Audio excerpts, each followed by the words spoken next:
Let's create a service account that we will use to produce and consume messages to our topic in our instance. We haven't yet created our instance, but we can still create service accounts since they can be used across multiple instances within an organization.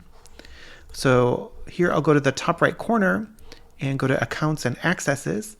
You can see my org ID is here, so this service account will be valid in that particular organization. And I'll say New Service Account.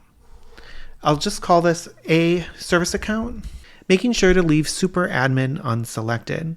Super admin would give this a very high level of privilege, but we just want this account to be able to be used by clients for producing and consuming messages. After I click confirm, it'll take just a second. It should show up here. If I go over to the far right, I can then go to download OAuth 2 key if you want to connect it to the cluster using OAuth 2, or I can create an API key. I'm going to be downloading the OAuth 2 key, but I'm also going to hop into the Create API key window for you, just to show you some information about API keys. When you create an API key, you can select an expiration date or do a custom one here, and API keys can be revoked early if you desire, but they cannot be extended.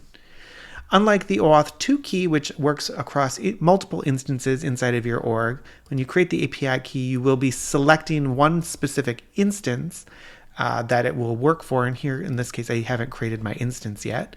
It's just something to be aware of, that you don't share API keys across multiple instances. Also, you can have multiple API keys per service account.